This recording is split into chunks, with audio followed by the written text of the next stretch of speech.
പ്രിയമുള്ളവരെ, നമ്മുടെ തലശ്ശേരി അതിരൂപത 2025 സമുദായ ശാക്തീകരണ വർഷമായി ആചരിക്കുകയാണല്ലോ. ഈ വർഷം മുഴുവൻ നമ്മുടെ കുടുംബ കൂട്ടായ്മയിലൂടെ സമുദായ ബോധത്തെക്കുറിച്ചുള്ള ചർച്ചാ ക്ലാസുകളാണ് പകരുക. ഈ ചർച്ചാ ക്ലാസുകൾ സസൂക്ഷ്മം ശ്രവിച്ച് ചർച്ചയിൽ പങ്കെടുത്ത് ജീവിത പരിവർത്തനം നടത്തിക്കൊണ്ട് റിപ്പോർട്ട് രൂപത ഓഫീസിലേക്ക് അയച്ച് ഈ വർഷത്തെ നമുക്ക് അനുഗ്രഹപൂർണമാക്കാം. സമുദായ ശാക്തീകരണത്തെക്കുറിച്ചുള്ള ചർച്ചാ ക്ലാസുകൾക്ക് നേതൃത്വം കൊടുക്കുക തലശ്ശേരി അതിരൂപത ഫിനാൻസ് ഓഫീസറും നലം തികഞ്ഞ ദൈവശാസ്ത്ര പണ്ഡിതനും ബഹുമുഖ പ്രതിഭയുമായ സ്നേഹബഹുമാനപ്പെട്ട ജോസഫ് കാക്കരമഠത്തിലച്ചനാണ്. കുടുംബ കൂട്ടായ്മയുടെ ഈ 6ാം എപ്പിസോഡിലേക്ക് നിങ്ങൾക്ക് ഏവർക്കും ഹൃദ്യമായ സ്വാഗതം. ഈശോയിൽ ഏറ്റവും സ്നേഹം നിറഞ്ഞവരെ, 2025 തലശ്ശേരി അതിരൂപത സാമുദായിക ശാക്തീകരണ വർഷമായി ആചരിക്കുകയാണ്. 1953 ഡിസംബർ 31 തീയതി ഔദ്യോഗികമായിട്ട് ആരംഭിച്ച തലശ്ശേരി അതിരൂപത പ്ലാറ്റിനം ജൂബിലി കഴിഞ്ഞ് 75ാം വർഷത്തിലേക്ക് പ്രവേശിക്കുമ്പോൾ കഴിഞ്ഞു പോയ ഈ രൂപതയുടെ ചരിത്രം അത്ഭുതാവഹമാണ്. ദൈവം എപ്രകാരമാണ് ഒരു ജനതയെ വളർത്തിയത് എന്ന് നമ്മൾ നന്ദിയോടുകൂടെ ഇന്ന് തിരിച്ചറിയുകയാണ്. ഈജിപ്തിൻ്റെ അടിമത്തത്തിൽ നിന്ന് ഇസ്രായേൽ ജനത്തെ വിമോചിപ്പിച്ച ദൈവത്തിൻ്റെ അത്ഭുതാവഹമായിട്ടുള്ള പരിപാലന തിരുവിതാംകൂറിൽ നിന്ന് കുടിയേറിയ ഈ സുറിയാനി മക്കൾ, മലബാറിലേക്ക് കുടിയേറിയ സുറിയാനി മക്കളുടെ ജീവിതത്തിലും ഉണ്ടായി എന്ന് നാം മനസ്സിലാക്കുകയാണ്. പകൽ മേഘസ്തംഭമായി, രാത്രിയിൽ അഗ്നിത്തൂണായി ദൈവം കൈപിടിച്ച് നടത്തിയ ഒരു ജനതയെ തേനും പാലും ഒഴുകുന്ന നാട്ടിലേക്ക് ദൈവം നയിച്ചതുപോലെ തിരുവിതാംകൂറിൻ്റെ പശ്ചാത്തലങ്ങളിൽ നിന്ന് മലബാറിൻ്റെ മലയിടുക്കുകളിലേക്ക് ദൈവം നയിച്ച അത്ഭുതാവഹമായിട്ടുള്ള ചരിത്രം നമ്മുടെ മനസ്സുകളിൽ അത്ഭുതമായിട്ട് ഇന്നും നിലകൊള്ളുകയാണ്. പ്രിയപ്പെട്ടവരെ, 70 വർഷം പൂർത്തിയാകുന്ന ഈ രൂപതയുടെ ചരിത്രം ദൈവത്തിൻ്റെ വലിയ കരുണയുടെ, ദൈവത്തിൻ്റെ അത്ഭുതം പ്രവർത്തിച്ച നന്മയുടെ ഒരു വലിയ പ്രതിഫലനമാണ്. 1928 30 വർഷങ്ങളിൽ ആരംഭിച്ച കുടിയേറ്റം മലബാറിൻ്റെ ഏതാനും ഗ്രാമങ്ങളിൽ മാത്രം ഒതുങ്ങിയത് ഇന്ന് 2024 ആയപ്പോഴേക്കും 195ഓളം ഇടവകകളും 3.5 ലക്ഷത്തോളം ദൈവജനവുമായി വളരുന്ന ഒരു വലിയ അത്ഭുതാവഹമായ കാഴ്ച. ദൈവത്തിന് നന്ദിയോടുകൂടെ ഇന്ന് നമ്മളായിരിക്കുമ്പോൾ ഇതൊരു വലിയ പുറപ്പാടിൻ്റെ ചരിത്രം തന്നെയാണ്. അഭിവന്യ യശശരീരനായ മാർ സെബാസ്റ്റ്യൻ വള്ളോപ്പള്ളി പിതാവിൻ്റെ ആത്മകഥയിൽ പറയുന്നത് പോലെ ഒരു പുറപ്പാടിൻ്റെ ചരിത്രമാണ് മലബാർ കുടിയേറ്റ ചരിത്രം. പ്രിയപ്പെട്ടവരെ, ഈ ഒരു കുടിയേറ്റ ചരിത്രത്തിൻ്റെ പശ്ചാത്തലത്തിൽ 2024 നാം എത്തി നിൽക്കുമ്പോൾ ഇന്ന് ഒരു സമുദായം എന്ന നിലയ്ക്ക് ഈ ഒരു ദൈവജനത്തിൻ്റെ അവസ്ഥ എന്താണെന്ന് നമ്മളൊന്ന് തിരിഞ്ഞ് ആത്മശോധന ചെയ്യുകയാണ്. കത്തോലിക്ക സഭയിലെ പൗരസ്ത്യ സഭകളിൽ ഏറ്റവും ശക്തമായിട്ടുള്ള ഒരു സഭയാണ് കേരളത്തിലെ സുറിയാനി സമൂഹം, അല്ലെങ്കിൽ പൗരസ്ത്യ സുറിയാനി സമൂഹമായിട്ടുള്ള മാർത്തോമ ക്രിസ്ത്യാനികൾ എന്ന പേരിൽ അറിയപ്പെടുന്ന ഈ ഒരു ക്രൈസ്തവ സമൂഹം. 23 വ്യക്തിഗത സഭകളിലെ ഏറ്റവും പ്രധാനപ്പെട്ട ഒരു സ്ഥാനം വഹിക്കുന്ന ഈ കേരളത്തിലെ മാർത്തോമ ക്രിസ്ത്യാനികളായിട്ടുള്ള ഈ സുറിയാനി സഭ ഇവിടെ ഇന്ന് എത്തി നിൽക്കുമ്പോൾ ഒരു ദശാസന്ധിയിലൂടെ, പ്രതിസന്ധിയിലൂടെയാണ് കടന്നു പോകുന്നത് എന്ന് നമ്മൾ പറയേണ്ടി വരും. ആഗോള കത്തോലിക്ക സഭയിൽ ഈ കൂട്ടായ്മയിൽ 23 സഭകളിൽ ഏറ്റവും പ്രധാനമർഹിക്കുന്ന ഈ സുറിയാനി സഭ വിശ്വാസത്തിൻ്റെ കാര്യത്തിലും മാർപ്പാപ്പയുടെ പ്രൈമസി, പ്രഥമത അംഗീകരിച്ചുകൊണ്ട് ധാർമ്മിക മൂല്യങ്ങളിൽ ഒന്നായി 23 സഭകളുടെയും പൊതുവായിട്ട് നമ്മൾ ഒരു സമൂഹമായിട്ട് മുന്നേറുകയാണ്. വിശ്വാസത്തിൽ നമ്മളെല്ലാവരും ഒന്നാണ് എന്ന് പറഞ്ഞാൽ 73 വിശുദ്ധ ഗ്രന്ഥ പുസ്തകങ്ങളും 7 കൂദാശകളും ആണ് നമ്മുടെ വിശ്വാസത്തിൻ്റെ കണ്ടന്റ്, കാതലെന്ന് പറയുന്നത്. മാർപ്പാപ്പയുടെ പ്രഥമത അല്ലെങ്കിൽ പ്രൈമസിയെ 23 വ്യക്തിഗത സഭകളും അംഗീകരിക്കുന്നു.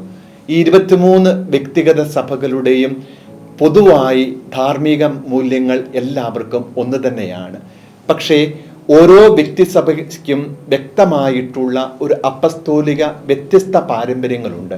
കേരളത്തിലെ ഈ സുറിയാനി സഭയെ സംബന്ധിച്ചിടത്തോളം മാർത്തോമാ ശ്ലീഹായുടെ അപ്പസ്തോലിക പാരമ്പര്യം പേറുന്നവരാണ് ഇവിടുത്തെ ദൈവജനം എന്ന് പറയുന്നത്, അല്ലെങ്കിൽ സുറിയാനി സഭ എന്ന് പറയുന്നത്.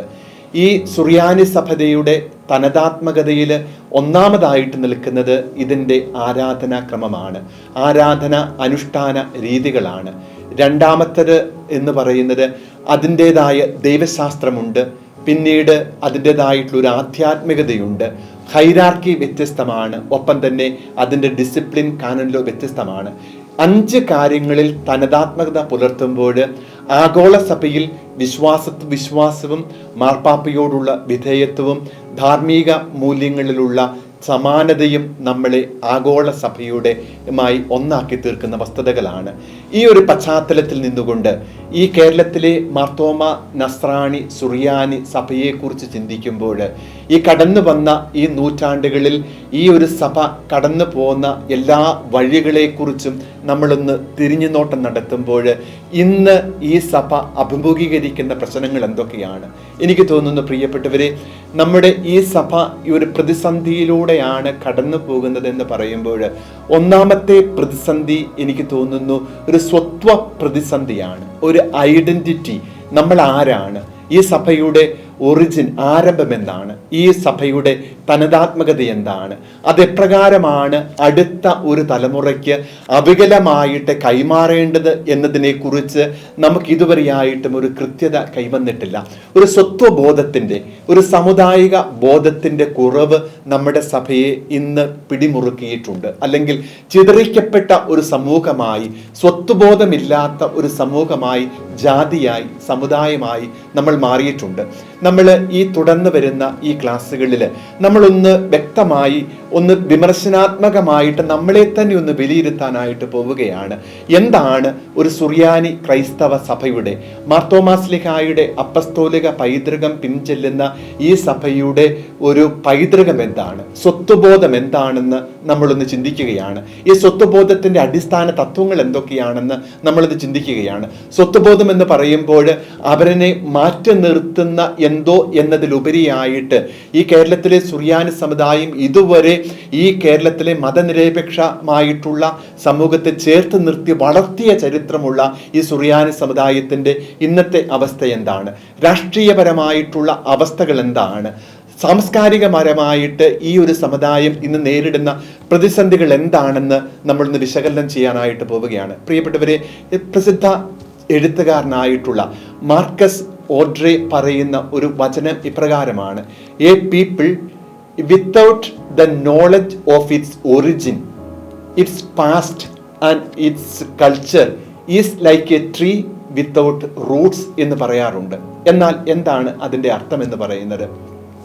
ഒരു ജനത അതിൻ്റെ ഉറവിടത്തെക്കുറിച്ചുള്ള അജ്ഞതയുണ്ടെങ്കിൽ, അതിൻ്റെ സംസ്കാരത്തെക്കുറിച്ച് അജ്ഞതയുണ്ടെങ്കിൽ, അതിൻ്റെ ആരംഭത്തെക്കുറിച്ച്, അതിൻ്റെ ചരിത്രത്തെക്കുറിച്ച് അജ്ഞതയുണ്ടെങ്കിൽ വേരില്ലാത്ത ഒരു വൃക്ഷം പോലെയാണെന്ന് അദ്ദേഹം പറയുന്നുണ്ട്. എനിക്ക് തോന്നുന്നു കേരളത്തിലെ സുറിയാനി ക്രൈസ്തവ സമൂഹത്തിൻ്റെ അവസ്ഥയെക്കുറിച്ച് ചിന്തിക്കുമ്പോൾ അതിൻ്റെ ഉത്ഭവത്തെക്കുറിച്ച് ധാരണയില്ലാത്ത, അതിൻ്റെ ചരിത്ര ബോധമില്ലാത്ത, അതിൻ്റെ സംസ്കാരത്തെക്കുറിച്ച് അറിവില്ലാത്ത ഒരു ജനതയായിട്ട് നമ്മൾ മാറിയിട്ടുണ്ടെങ്കിൽ എവിടെയാണ് നമുക്ക് പിഴച്ചത് എന്ന് നമ്മൾ ഒന്ന് വിമർശനാത്മകമായി അപഗ്രഥനം ചെയ്യേണ്ട സമയം അതിക്രമിച്ചിരിക്കുകയാണ്.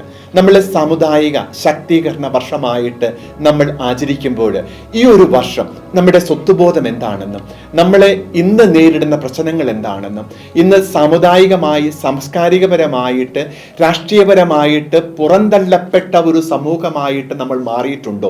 ഉണ്ടെങ്കിൽ അതിൻ്റെ അടിസ്ഥാനപരമായ കാരണം എന്താണെന്ന് നമ്മളൊന്ന് ചിന്തിക്കാൻ പോവുകയാണ്. ചരിത്രബോധമില്ലാത്ത, സ്വത്വബോധമില്ലാത്ത ഒരു തലമുറയെ എങ്ങനെയാണ് നമുക്ക് ഒരു സമുദായ വളർച്ചയ്ക്ക് ഇനി അവർ കാരണമാകുന്നത്? അത് നമ്മുടെ ഒരു വലിയ ചോദ്യമായിട്ട് നമ്മുടെ മുമ്പിൽ നിലകൊള്ളുകയാണ്. ഒരു വലിയ പുറത്തേക്കുള്ള ഒരു വലിയ കുടിയേറ്റം നടക്കുന്നു, ജനസംഖ്യയിൽ വളരെ കുറവ് വരുന്നു, സാമ്പത്തികമായിട്ട് അധപതിക്കുന്നു. ഈ ഒരു സമൂഹം, ഈ ഒരു സുറിയാനി സമൂഹം കേരള സമൂഹത്തിന് നൽകിയിട്ടുള്ള നവോത്ഥാന സംഭാവനകളെ തമസ്കരിക്കുന്ന അല്ലെങ്കിൽ അതിനെ തള്ളിക്കളയുന്ന ഒരവസ്ഥ എങ്ങനെയാണ് സംജാതമായത് എന്ന് നമ്മളൊന്ന് ചിന്തിക്കാനായിട്ട് പോവുകയാണ്. പ്രിയപ്പെട്ടവരെ, നമുക്ക് ഈ സാമുദായിക ശാക്തീകരണ വർഷത്തിൽ നമ്മുടെ സമുദായത്തെക്കുറിച്ച് ചിന്തിക്കുവാൻ, ഈ സമുദായത്തിൻ്റെ വീണ്ടെടുപ്പിന് വേണ്ടി, സമുദായത്തിൻ്റെ നവോത്ഥാനത്തിന് വേണ്ടി, ഒരു സ്വത്വബോധത്തിൻ്റെ വളർച്ചയ്ക്ക് വേണ്ടിയിട്ട് ഒരു സാമുദായിക ഐക്യം എപ്രകാരമാണ് നേടിയെടുക്കേണ്ടത് എന്നതിനെക്കുറിച്ച് നമ്മൾ ഒത്തൊരുമയോടുകൂടി ഒന്ന് ചിന്തിക്കാനായിട്ട് പോവുകയാണ്. ഈ അടുത്ത ക്ലാസ്സുകളിൽ ഈ ഓരോ വിഷയങ്ങളെക്കുറിച്ചും, സ്വത്വബോധത്തെക്കുറിച്ചും, സാമുദായിക ഐക്യത്തെക്കുറിച്ചും, ജാതീയ ഐക്യ ബോധത്തെക്കുറിച്ചും, ചരിത്ര അവബോധത്തെക്കുറിച്ചും, സാമുദായികമായിട്ടുള്ള നമ്മൾ നേരിടുന്ന പ്രതിസന്ധികളെക്കുറിച്ചും, നമ്മുടെ സംസ്കാരത്തെക്കുറിച്ചും, ആ സംസ്കാരത്തിൻ്റെ സൂചനകൾ എന്തൊക്കെയാണ് എന്നതിനെക്കുറിച്ചും നമുക്ക് ഒരുമിച്ച് ചിന്തിക്കാം. ദൈവം നമ്മെ അനുഗ്രഹിക്കട്ടെ. Thank you.